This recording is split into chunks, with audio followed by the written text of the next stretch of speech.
It's Fast Tech Friday, and today what we're going to do is swap out the tuners on my favorite Firefly and put some Musiclily locking tuners on it.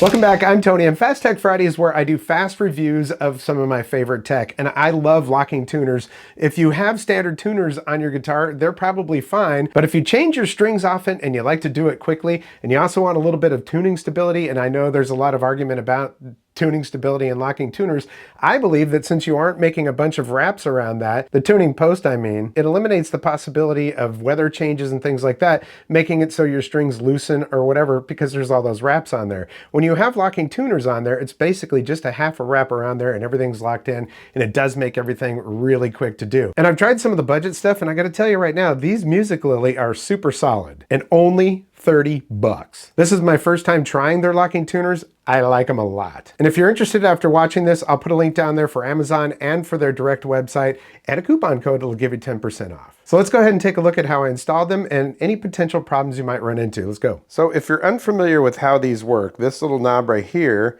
turns and it's going to lower and raise a piston that's inside of the hole right there where your string goes. Now on some of these in the past, like with Geiger, when I would unscrew that, I could unscrew this thing all the way down to the bottom and that would not lower the piston. You see that? All right, let's see. See, the piston is going up. Some of them in the past, I've lowered it and been like, well, it's not dropping down, so I'd have to stick something in there and poke it down like a toothpick or something. But these, really smooth, everything's working exactly how it should.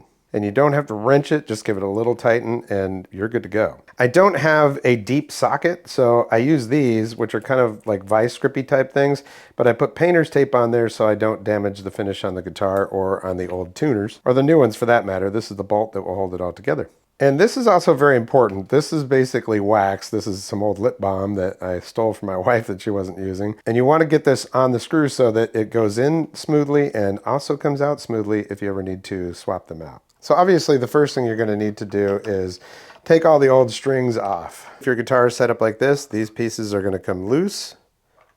Go ahead and take those off and just set those aside. All right, then we just need to remove all these. First you got to take out these screws right here and hope that maybe they use some wax on those so that they come out a lot easier, but let's just see. Little screws, so you're going to really have to put some pressure on it. There we go. Yep, came out real nice and easy. I don't know, you might prefer to leave those in until you get the nut off of the front of it. Keeps them from spinning, but those are always the thing that is like, well, is it gonna happen? I mean, I've had them break off before because they were in there so tightly, so I always just do that first. And we're just gonna remove the nuts on here. Usually a couple of twists and you can get that off of there, no problem. There we go. We'll take her out.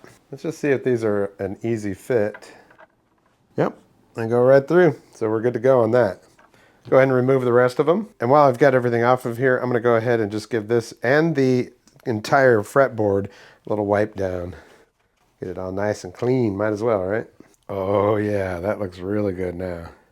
All right, moving on. Now when you order from Musiclily, there are a lot of different choices, like the size of the button. That's that part right there.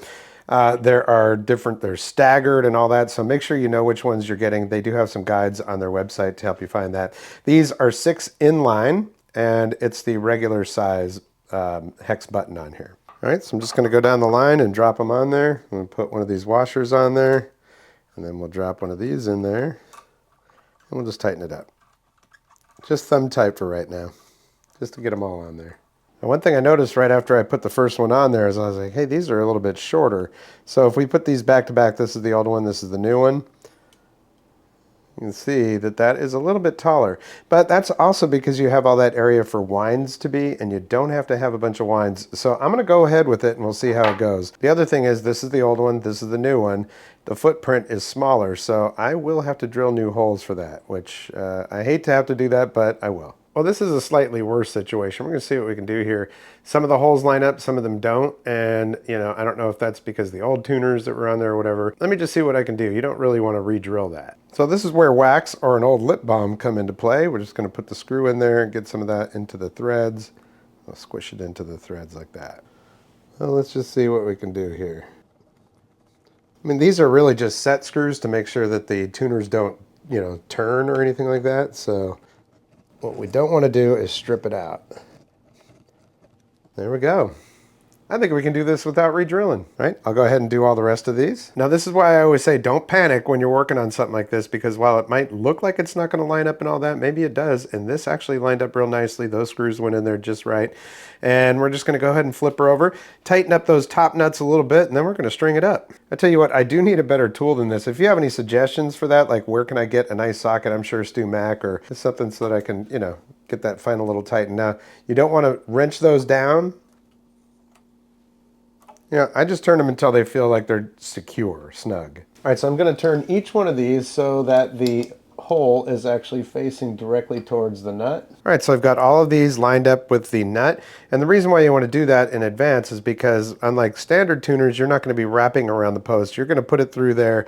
You're going to just get a little bit of slack in the string. Well, we'll just show you. Then once you tighten up those locks, it locks the string in there, and we're just going to turn it a little bit to get it tuned and take out the slack that's in the neck. We're going to go ahead with a set of clear tone strings. Love these strings, and since I really love this guitar, I'm going to put these on here, 9 through 42 super lights. These are treated strings, but they don't feel like they've got a coating on them or anything like that. And welcome to 36% louder. Sure, I'll take that. But before we do that, you've got to loosen up all the locks on the back. So we're just going to loosen those up and make sure that the cam has dropped down in all of those. And think of it like a little vise that's in there. It's just going to squeeze that string and pinch it in there. I'm just going to do this like you normally would. Now on a guitar like this, I like to put all the strings in there and just drape them off to the side, and then we'll put them into the headstock. We'll stick it through that, pull it out. Now what we want to do is you don't want to pull it taut, and you don't want to leave a whole bunch of space. You just want to pull it like that. I want to pull it just a tiny bit, and then I'm going to go back here and I'm going to lock this. The idea is not to have a whole wrap around this thing, just a little bit of slack in here, and once we get that all locked, we can tighten it up and we can just clip it off. And again, that way you don't have a bunch of wraps on here that can loosen up with, you know, temperature changes and things like that. So there we go. And of course, when you get to the thinner strings, you don't want to tighten it too much because you can actually snap them off depending on the brand. This is my first time with these, so don't know, but we'll just tighten it up. Snip it off real close. And there we go. Voila. We'll do that with the rest of them. Yeah, I was a little bit concerned that these are a little bit shorter than the standard tuners that were on there, and even some of my other locking tuners, but they work great. And actually, the fact that they're shorter means that it's pulling it further down into the nut. And for me, at least when you're using a Floyd Rose, you want to make sure that it's pulled down tightly. This is just doing that, and it's probably going to help with stability on that as well. I mean, it has so far. They're working great. These things are super solid. The turning ratio on them, I think, is 18:1, and they tune up just nicely, just like butter. And for 30 bucks, dude, these are at least as good as some of the ones that I paid 100 bucks for. So, you know, can't complain there. And I've just made one of my Firefly guitars even better. Musiclily has tons and tons of parts. In fact, they probably even have the socket that I'm looking for. I just haven't looked for it on their website, but I have a coupon code down in the description, a link to their website, and to the Amazon link for these particular tuners. Keep in mind that they do have a lot of different choices when it comes to that, so make sure you're paying attention to what you're getting. So there we go, one of my favorite techs on a Fast Tech Friday, locking tuners from Musiclily, and I just want to thank you so much for your support here on the channel. Likes, comments, shares, subscriptions, always very important to my channel, so if you like what you see, hit the thumbs up. If you haven't subscribed yet, there's a red subscribe button down there, and notification bell. Click both of those. You'll get notifications when I upload new videos. Since it is Friday, if you're going to go out and party, make sure you use an Uber. Be safe this weekend, and that's going to do it for this episode. We'll catch you next time on the Vapor Trail channel.